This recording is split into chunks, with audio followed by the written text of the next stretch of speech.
தமிழ்நாட்டுல எல்லாமே சேஞ்ச் ஆயிடுச்சு. உங்க நகையையும் சேஞ்ச் பண்ணுங்க. உங்க பழைய நகைக்கு கிராமுக்கு 150 ரூபாய் கூடுதலா வாங்கி புது நகை எடுத்துக்கோங்க. அதே கம்மி சேதாரம் தான் உங்க லலிதால மட்டும்தான். ஆச்சி மசாலா. எந்த சமையலும் ருசி தேடும் ரகசியம் 20 ரூபாய்.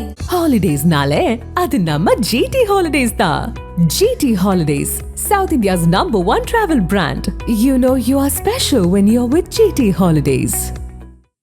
விஜய் பிரதமர் அப்படின்னு தாவேக்காரங்க சொல்கிறாங்க. இது காங்கிரஸுக்கு ஒரு சங்கடமாக இருக்குது. அது எப்படி பார்க்குறீங்க? மாணிக்க தாகூர்கிட்டே போய் கேட்குறாங்க. அவங்க இன்னும் ரசிக மனப்பான்மையிலே இருந்து கருத்து தெரிவிக்கிறாங்க அப்படின்னு அவர் சொல்கிறாரு. இன்னொன்று, காங்கிரஸ் தான் ஆதரவு தெரிவித்து ஆட்சியில் இருக்கிறாங்க. ஒரு வேளை ஆதரவு தரலன்னா இல்லை தாவேக்க என்ன பண்ணியிருப்பார் அமித்ஷா, அது ஒன்று. அப்புறம் எடப்பாடி முன்னேரம் முதல்வராக இருப்பார் அப்படிங்கிறாரு. என்ன நடக்குது இப்போ தாவேக்காவுக்கும் காங்கிரஸுக்கும்? காரியம் ஆகும் வரை காலை பிடிப்பதும் காரியம் முடிந்தவுடன் கழுத்தை பிடிப்பதும் காங்கிரசுக்கு தொன்று தொட்டு இரத்தத்தில் ஊறி போயிருக்கிற ஒரு செயல். அதை இப்போது காங்கிரஸ் கட்சி செய்கிறது. மாணிக்கம் தாகூர் சொன்னதை ரொம்ப அழுத்தமா சொல்லுங்க, கரெக்டா சொல்லுங்க. அவர் என்ன சொன்னார்னா, ராகுல் காந்தியினுடைய தயவால் தான் இந்த ஆட்சி நிலைத்திருக்கிறதுங்கிறத தாவேக்காரர்கள் மறந்துடக்கூடாது. தாவேக்காவுக்கு இவ்வளவுதான் சீட்டுன்னு அறுதி பெரும்பான்மை கிடைக்காமல் போனதற்கு பிறகு நாங்கள் தான் முதலில் ஆதரவு தெரிவித்தோம். ராகுல் காந்தி தான் இந்த ஆட்சியை காப்பாற்றினார்னு சொல்றாரு. இது எப்படி இருக்கு? விஜய் உங்களுக்கு அதிகாரத்திலே பங்கு தந்து செத்து போய் கிடந்த காங்கிரஸ் கட்சிக்கு உயிர் தந்திருக்கிறார். விஜய்க்கு நடவடிக்கைகளின் மீது, விஜயினுடைய ஆட்சி அதிகாரத்தின் மீது, விஜயினுடைய அரசியல் மீது 1000 ஆச்சரியங்கள் எனக்கு இருக்கு சார், 1000 விமர்சனங்கள் எனக்கு இருக்கு. ஆனா குறைந்தபட்சம் காங்கிரஸ் கட்சிக்கு உயிர் கொடுத்தாரா இல்லையா? 5 சீட்டு சார், 2 மந்திரி பதவியை கொடுத்தார். மிக முக்கியமான போர்ட்போலியோ, ஒன்னு சுற்றுலாத்துறை டூரிசம், இன்னொன்று ஹையர் எஜுகேஷன், 2ஐயும் கொடுத்தாருல உங்களுக்கு. அப்ப உங்களை இந்த நிலைக்கு கொண்டு இன்றைக்கு காங்கிரஸ் கட்சியை ஒரு மதிக்கத்தக்க நிலைக்கு மாற்றிய விஜயை பார்த்து, அவருடைய தொண்டர்களை பார்த்து ரசிக மனப்பான்மையில் இருக்காங்கன்னு சொல்றீங்க நீங்க. அவர் என்ன நினைக்கிறாருன்னா, கடந்த காலத்தில் அண்ணன் மு க ஸ்டாலின் இருந்ததை போலவே இன்றைக்கு விஜயும் இருக்க வேண்டும் என்று விரும்புகிறார் மாணிக்கம் தாகூர்.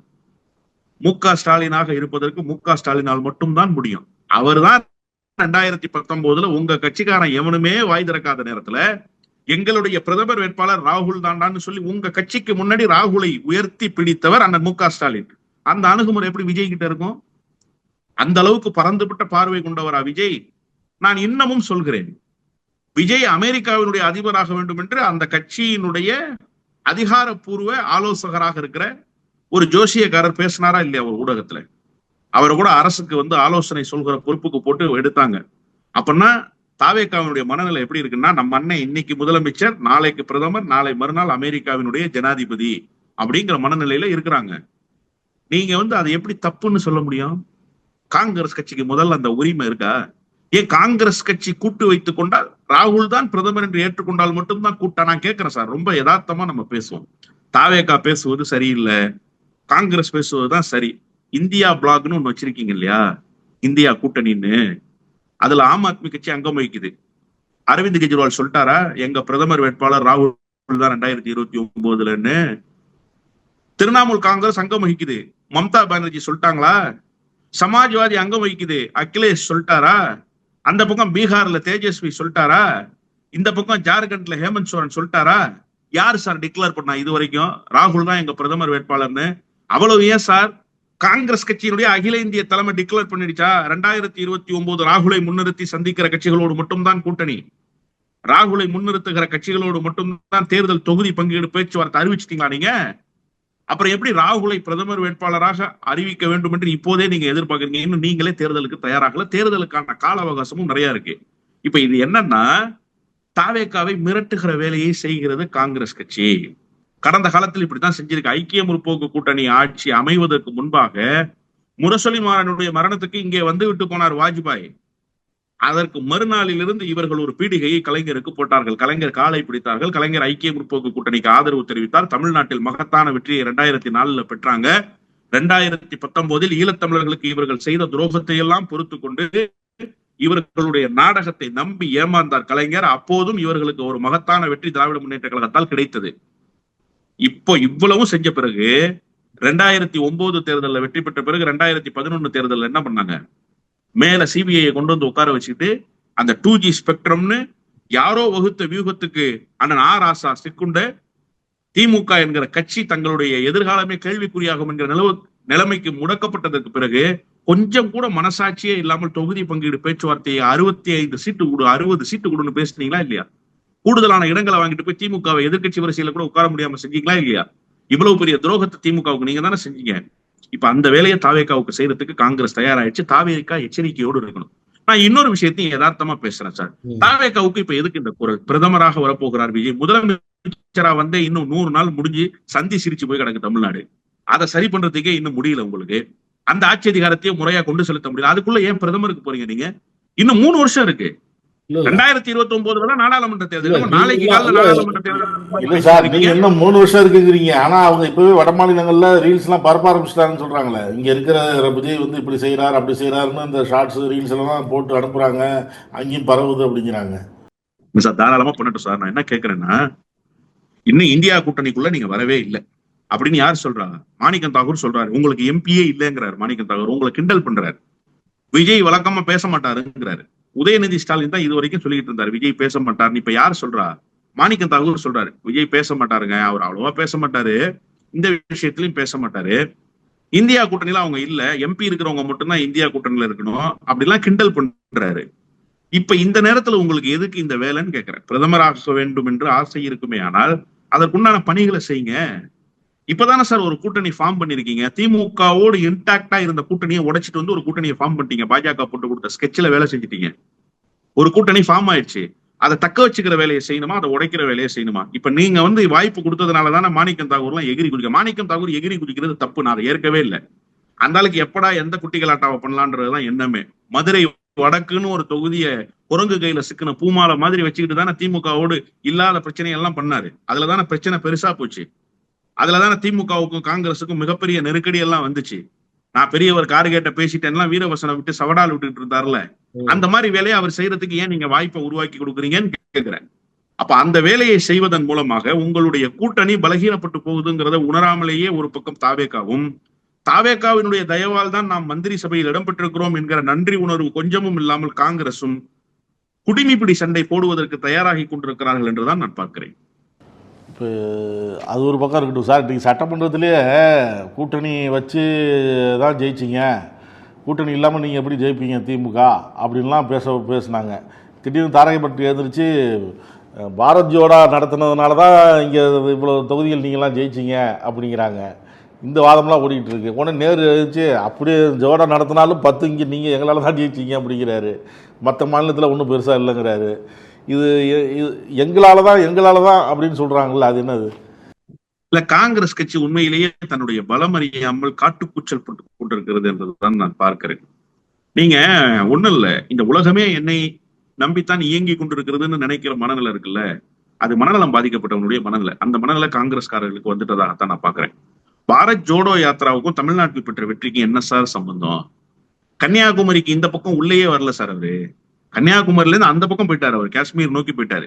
இங்க வந்தாரா? திருநெல்வேலி, மதுரை, புதுக்கோட்டை, திருமயம், தஞ்சாவூர், நாகப்பட்டினம், பாண்டிச்சேரி, சென்னை இப்படி வந்தாரா? அவர் எங்க போனாரு? கன்னியாகுமரியில இருந்து கிளம்பி கேரளா வழியா காஷ்மீருக்கு போயிட்டாரு. தமிழ்நாட்டுக்குள்ளேயே நுழையில. இன்னொன்னு, அந்த பாரத் ஜோடோ யாத்திரை தொடங்கி வச்சது ஸ்டாலின் தான். இல்ல, அதெல்லாம் ஒரு பக்கம் இருக்கட்டும். நீங்க அப்படி சொன்னீங்கன்னா நான் இன்னொன்னையும் சேர்த்து சொல்ல வேண்டி வரும். அந்த பாரத் ஜோடோ யாத்திரா தொடங்கும் போது உங்க சிவகங்கை சீமான், மரியாதைக்குரிய நாடாளுமன்ற உறுப்பினர், விருதுநகர் புரோட்டா கடையில உட்காந்து புரோட்டா சாப்பிட்டுட்டு இருந்தாரு. இதான் உங்க கட்சியினுடைய தமிழ்நாட்டு லட்சணம், தெரிஞ்சுக்கங்க நீங்க.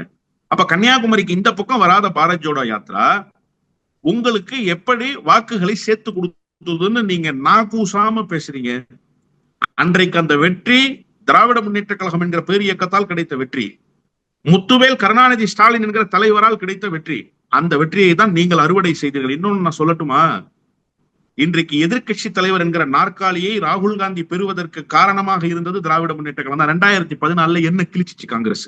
என்ன சார் கிழிச்சிச்சு காங்கிரஸ்? 2019 ஏன் சார் எதிர்கட்சி அந்தஸ்து கிடைக்கல காங்கிரஸ் கட்சிக்கு? சரி சார், பாரத் ஜோடோ யாத்திரா தொடங்குனீங்கல்ல, அதுக்கப்புறம் பாரத் நியாயா யாத்திரான்னு ஒண்ணு தொடங்குனீங்க, மறந்துட்டீங்களா? நீதி கேட்டு நெடும் பயணம் எங்க போனீங்க? மணிப்பூர்ல இருந்து மராட்டிய மாநிலத்துக்கு போனீங்க, அந்த பாதை வழித்தடத்தில் வந்த இடங்களில் எல்லாம் காங்கிரஸ் கட்சி வெற்றி பெற்றுச்சா? மராட்டிய மாநிலத்துல காங்கிரஸோட நிலைமை தேடுகிற நிலைமைக்கு கொண்டு போயிட்டீங்க. சமாஜ்வாதி கட்சி இருக்கு, உத்தவ் தாக்கரே இருக்காரு, அவரோட சகோதரர் ராஜ் தாக்கரே கூட இருக்காரு. காங்கிரஸ் எங்க சார் இருக்கு? மராட்டிய மாநிலத்துல காங்கிரஸ் எங்க இருக்கு? அன்றைக்கு கூட அந்த மராட்டிய மாநிலத்தில் நீங்கள் போட்ட மும்பை மாநகரத்து மேடையில் பேசுவதற்கு ஹேமந்த் சோரனுடைய மனைவிதான் தேவைப்பட்டார். நீங்க மறந்துடக்கூடாது. ராகுல் பேச்சு அன்னைக்கு எடுபடல அகில இந்திய அரசியல்ல. ஹேமந்த் சோரன் மனைவியினுடைய பேச்சு தான் இன்னைக்கு எடுபட்டுச்சு. எங்களை எவ்வளவு நசுக்க நினைத்தாலும் எங்களை ஒடுக்க முடியாது, மாநிலத்தை நசுக்க வேண்டும் என்று நினைக்கிற ஒன்றியத்தினுடைய பிடிக்கு ஒருபோதும் மாநிலங்கள் தலை சாயாதுன்னு பேசிச்சு அந்த பெண்மணி. அந்த அக்கா பேசுனதுதான் இன்னைக்கு ஹைலைட். அப்ப நீங்க நடத்தின நடைபயணம் இருக்குல்ல, அந்த நடைபயணம் இந்தியாவுக்குள்ள எந்த தாக்கத்தையும் ஏற்படுத்தல. நான் இன்னொன்னு சொல்லட்டுமா, வெக்கமே இருக்காதா காங்கிரஸ்காரர்களுக்கு? ஏன் ராகுல் காந்தி தலைவர் பதவியை விட்டு ஓடுனார்? அதுக்கு காரணம் சொல்லுங்க, காரணம் சொல்லுங்க சார். RSS ஊடுருவிடுச்சு என் கட்சிக்குள்ள, RSS ஊடுருவலை தடுத்து நிறுத்த முடியல, அதனால நான் இந்த பதவியில இருக்க விரும்பல. அதான் அவர் ராஜினாமா கடிதத்துல சொன்னாரு. உன் கட்சி RSS ஊடுருவிச்சுன்னு உன் கட்சியோட தலைவர் ராஜினாமா பண்ணிட்டு போறாரு. என்னாலதான் நீ ஜெயிச்ச, என்னாலதான் விஜய்க்கு ஆட்சி, நாங்க தான் வந்து விஜய் ஆட்சியை தூக்கி பிடிச்சிருக்கோம். இப்ப எல்லாம் பேசுறது கொஞ்சம் கூட வெக்கமே இல்லையா? உடம்பே கூசாதா காங்கிரஸ்காரர்களுக்கு? காங்கிரஸ் என்பது செத்து போய் கிடக்கிற ஒரு பிணம். அந்த பிணத்துக்கு கடந்த காலத்தில் ஆக்சிஜன் கொடுத்து உயிரூட்டியது திமுக. இப்போது உயிரூட்டி அதை தூக்கி சோக்கஸ் பொம்மை மாதிரி உட்கார வச்சிருக்கிறது தாவேகா. இந்த ரெண்டு கட்சியும் இல்லைன்னா காங்கிரஸ் எப்போதும் பாடை கட்டப்பட்ட செங்கோட்டையனா இருக்கட்டும், ஆதவர்ஜுனா இருக்கட்டும், கூட்டணி இல்லாம திமுக ஜெயிக்காது, வேணா ஜெயிச்சு பாருங்களேன், 10 தொகுதி கூட வராது, 50 தொகுதி கூட வராது அப்படின்னு சொல்றாங்களே, இது எப்படி பாக்குறீங்க? கூட்டணி இல்லாம ஜெயிச்சு பாருங்க, காட்டுங்களேன். இல்ல சார், திமுக கம்பேக்கு தயாராகுது. நாங்க கம்பேக் கொடுப்பதுல ஸ்பெஷலிஸ்ட்னு அண்ணன் ஸ்டாலின் 3 நாளைக்கு முன்னாடி செயற்குழுல பேசியிருக்காரு. மறுசீரமைப்புக்கு திராவிட முன்னேற்ற கழகம் தயாராகுது. வரக்கூடிய இடைத்தேர்தலில் திராவிட முன்னேற்ற கழகம் எத்தகைய மாற்றத்துக்கு தமிழ்நாட்டில் வித்திடுகிறது என்பதை ஆதவர்ஜுன் பொறுத்து வந்து பார்க்கணும். ஆதவர்ஜுன் மாதிரி 1000 பேர்களினுடைய ஏளனை அகட்டியத்தை கேட்டுருச்சு சார் திமுக. திமுக ஒரு பணங்காட்டு நரி, அது சலசலப்புகளுக்கு அஞ்சாது. நீங்க ஒரு தேர்தலில் தான் வெற்றி பெற்றிருக்கீங்க, அதுவும் அறுதி பெரும்பான்மையை உங்களுக்கு மக்கள் கொடுக்கல. நல்லா தெரிஞ்சுக்கங்க. 118 இடங்களில் விஜய் வெற்றி பெறணும்னு மக்கள் நினைக்கல. விஜய்க்கு அறுதி பெரும்பான்மை கிடைக்காம தான் போச்சு. தஞ்சாவூர் ஒன்றை தவிர சோழமண்டலத்தில் ஒரு இடத்தை கூட நீங்க கைப்பற்றல, மறந்துடாதீங்க. இது மாதிரி பல மாவட்டங்கள் இருக்கு. அரியலூர்ல ஒரு தொகுதியில, அரியலூர் மாவட்டத்துல ஒரு தொகுதியில நீங்க வெற்றி பெறல, மறந்துடாதீங்க. இப்படி பல மாவட்டங்களை என்னால கணக்குல சொல்ல முடியும். அப்ப அங்கெல்லாம் விஜயினுடைய அலை இல்லையா? அங்கெல்லாம் கூட்டணி இல்லாம தான் நீங்க தோத்து போனீங்களான்ற கேள்வியை எழுப்ப முடியும். நீங்க 234 தொகுதியில போட்டிட்டு எத்தனை இடங்கள்ல காலி ஆனீங்க? 228 இடங்கள்ல காலி ஆயிட்டீங்க. அப்ப 228 இடங்கள்ல உங்களுடைய தோல்விக்கு அது காரணம், கூட்டணி இல்லாம இருந்தது காரணம்னு வச்சுக்கலாமா? அதனால திராவிட முன்னேற்ற கழகத்தை குறைத்து மதிப்பிடுவது ஆதவர்ஜுனுக்கு மிகப்பெரிய ஆபத்தை எதிர்காலத்தில் உருவாக்கும். பிரச்சனையினுடைய வீரியம் தெரியாம பேசி கைப்படிதான் உதயநிதி ஸ்டாலினை கைது செய்து அழைச்சிட்டு வந்துடலாம்னு நினைச்சீங்க. அந்த ஆள் ரோட் ஷோ நடத்திட்டு போயிட்டார். இப்படிதான் தஞ்சாவூருக்கு கொண்டு போலாம்னு நினைச்சீங்க. தஞ்சாவூருக்குள்ளேயே நுழைய முடியாத சூழலை உருவாக்கிட்டாங்க திமுகவினர். செங்கிப்பட்டிக்கு அழைச்சிட்டு போய் கையெழுத்து வாங்கி அனுப்பிச்சிடலாம் நினைச்சீங்க. 15000 பேர் திரண்டுட்டான் செங்கிப்பட்டியில. உங்களால எதையாவது ஒண்ணு செய்ய முடிஞ்சிச்சா? கூட்டணி இல்லாமல் வெற்றி பெற முடியாத திமுக என்று விமர்சிக்கிற நீங்கள் திமுகவை அரசியல் ரீதியாக வீழ்த்த முடியுதா? உங்களுடைய ஒவ்வொரு நகர்வுகளும் திமுக உங்களுக்கு செக்மேட் வைக்குது. திமுகவை எதிர்கொள்ள முடியாமல் சட்டப்பேரவையில் தடுமாறுகிறீர்கள், திண்டாடுகிறீர்கள். திமுகவினுடைய அரசியலை கண்டு அச்சப்பட்டு கொண்டு உட்கார்ந்து இருக்கிறீர்கள். இதுதான் திமுகவினுடைய ஸ்ட்ரென்த். அதனால திமுக இடைத்தேர்தலில் எந்த கூட்டணியும் இல்லாமல் மகத்தான வெற்றி பெறும். அதுக்கு தான் கம்பேக் கொடுக்க போறோம்னு சொல்லியிருக்காரு அண்ணன் ஸ்டாலின். Wait and watch. அதிமுகவுல இருந்து பிடிக்காம 6 பேர் இப்போ வந்துட்டாங்க, இன்னும் 10 பேர் வர தயாராக இருக்கிறாங்க அப்படின்னு சொல்றாரு செங்கோட்டையன். இது எப்படி பாக்குறீங்க? இன்னைக்கு SP வேலுமணி சொல்லிட்டாரு, அண்ணன் நேரு அழகா பதில் சொன்னாரு. நீங்க கொறடாவா இருக்கும் போதே பல வாய்ப்புகளை உங்களுக்கு தந்திருக்கோம். ஆனா நீங்க இன்னைக்கு புதிய வாழ்க்கையை தேடிக்கொள்வதற்காக நாங்க வாய்ப்பே கொடுக்கலன்னு எங்க மீது பழி போடுறீங்கன்னு சொன்னார்ல அண்ணன் நேரு. எழுந்துச்சு சொன்னார்ல. எதிர்கட்சியாக இருக்கும்போது எப்படி செயல்படுவதற்கு அதிமுகவுக்கு வாய்ப்பு தந்தது திமுக. ஆனா இன்னைக்கு SP வேலுமணி சொன்ன செய்தி என்ன? நீங்க திமுகவை விட நல்லா எங்களை நடத்துறீங்க அப்படின்னா நாங்க வந்துடுறோம், எங்களை கொஞ்சமாவது சேர்த்துக்கங்க, விஜயபாஸ்கர் சேர்த்த மாதிரி சேர்த்துக்கங்கன்னு யாசகம் கேட்கிறாரு சார் SP வேலுமணி. நான் கேட்கிறேன், இதுக்கு பேர் குதிரை பேரம் இல்லாமல் வேற என்ன? இந்த அரசு துவங்கியதே குதிரை பேரத்தில் இருந்துதான். இப்ப இந்த 10 பேரை பேசி தயார் பண்ணி வச்சுட்டோம்னு சொல்றீங்க, இதெல்லாம் வெக்கமா இல்ல? இடைத்தேர்தலுக்கு ஏற்கனவே தயாரானதுக்கு காரணம் அதிமுக MLA-க்களை விலை கொடுத்து வாங்கினது. இப்ப அங்க இடைத்தேர்தல் வரப்போகுது. கூடுதலாக ஒரு 10 தொகுதிக்கு சேர்த்து இடைத்தேர்தல் வந்துவிட வேண்டும் என்று தாவேக்கா காய் நகர்த்துமையானால் அவங்க எல்லாம் நான் விருப்பப்பட்டு வர்றாங்களா? விஜய் தோற்க வேண்டும் என்பதற்காக தேர்தலில் எதிராக நின்று விஜயினுடைய கட்சியை வீழ்த்தியவர்கள் அவர்கள் எல்லாம். விஜயபாஸ்கர் தாவேக்காவுக்கு ஓட்டு கேட்டவரா? மரகதம் குமரவேல் தாவேக்காவுக்கு ஓட்டு கேட்டவங்களா? எஸ்ஐகி சுப்பையா ஓட்டு கேட்டாரா? பெருந்துறை எம்எல்ஏ ஓட்டு கேட்டாரா தாவேக்காவுக்கு? அவர்கள் எல்லாம் விலை பேசி இன்னைக்கு வாங்கிட்டு வந்தீங்க. இன்னொரு 10 எம்எல்ஏக்களை விலை பேசி வச்சிருக்கீங்கிற சமிக்ஜையை இன்னைக்கு நீங்க கொடுக்குறீங்க. இதெல்லாம் எவ்வளவு மோசமான ஒரு அணுகுமுறை, எவ்வளவு மோசமான ஒரு நடவடிக்கை. இந்த மோசமான நடவடிக்கையை செய்து கொண்டுதான் தூய்மையான ஆட்சியை நடத்துறோம்னு வெட்கமே இல்லாமல் சட்டப்பேரவையில் பேசிக் கொண்டிருக்கிறது இந்த அரசு. இந்த அரசு ஒரு கேடுகட்ட அரசு. இந்த அரசு ஜனநாயகத்துக்கு எதிரான அரசு. இந்த அரசு கொள்ளைப்புற வழியாக தமிழ்நாட்டை ஆட்சி செய்ய நினைக்கிற அரசு. கருத்துக்களை பகிர்ந்து கொண்டதற்கு நன்றி சார். நன்றி. நக்கீரன் டிவிக்கு சப்ஸ்கிரைப் செய்யுங்கள். உங்கள் ஆதரவே எங்கள் பலம். ஆசிரியர்களுக்கு நண்பனாகவும் மாணவர்களுக்கு ஆசானாகவும் திகழும் தேர்வு வழிகாட்டி. ஒவ்வொரு பாடத்திற்கும் அனுபவமிக்க ஆசிரியர்களின் துல்லியமான தெளிவான விடைகள். CNC இருக்கு, தேர்வு பயம் எதற்கு? இது தீரன் பப்ளிஷிங் ஹவுஸ் விற்பனை வெளியீடு.